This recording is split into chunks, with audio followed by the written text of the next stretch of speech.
حلال کمائی کرو کہ میرے نبی کا فرمان ہے جو صبح سے شام تک حلال کمانے میں تھکتا ہے اس کے اس دن کے سارے گناہ معاف ہو جاتے ہیں۔ سعد بن معاذ بیٹھے تھے، ان کے ہاتھوں پر اللہ کے نبی کی نظر پڑی تو ہاتھ بڑے سخت تھے، تو ہم نے کہا سعد تیرے ہاتھ اتنے سخت کیوں ہیں؟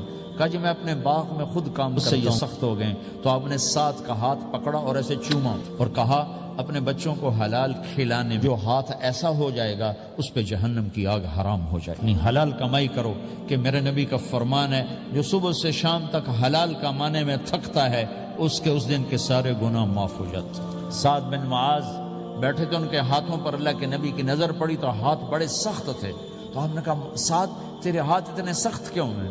کہا جی میں اپنے باغ میں خود کام کرتا ہوں، یہ سخت ہو گئے۔ تو آپ نے سعد کا ہاتھ پکڑا اور ایسے چوما اور کہا اپنے بچوں کو حلال کھلانے، جو ہاتھ ایسا ہو جائے گا اس پہ جہنم کی آگ حرام ہو جائے گی۔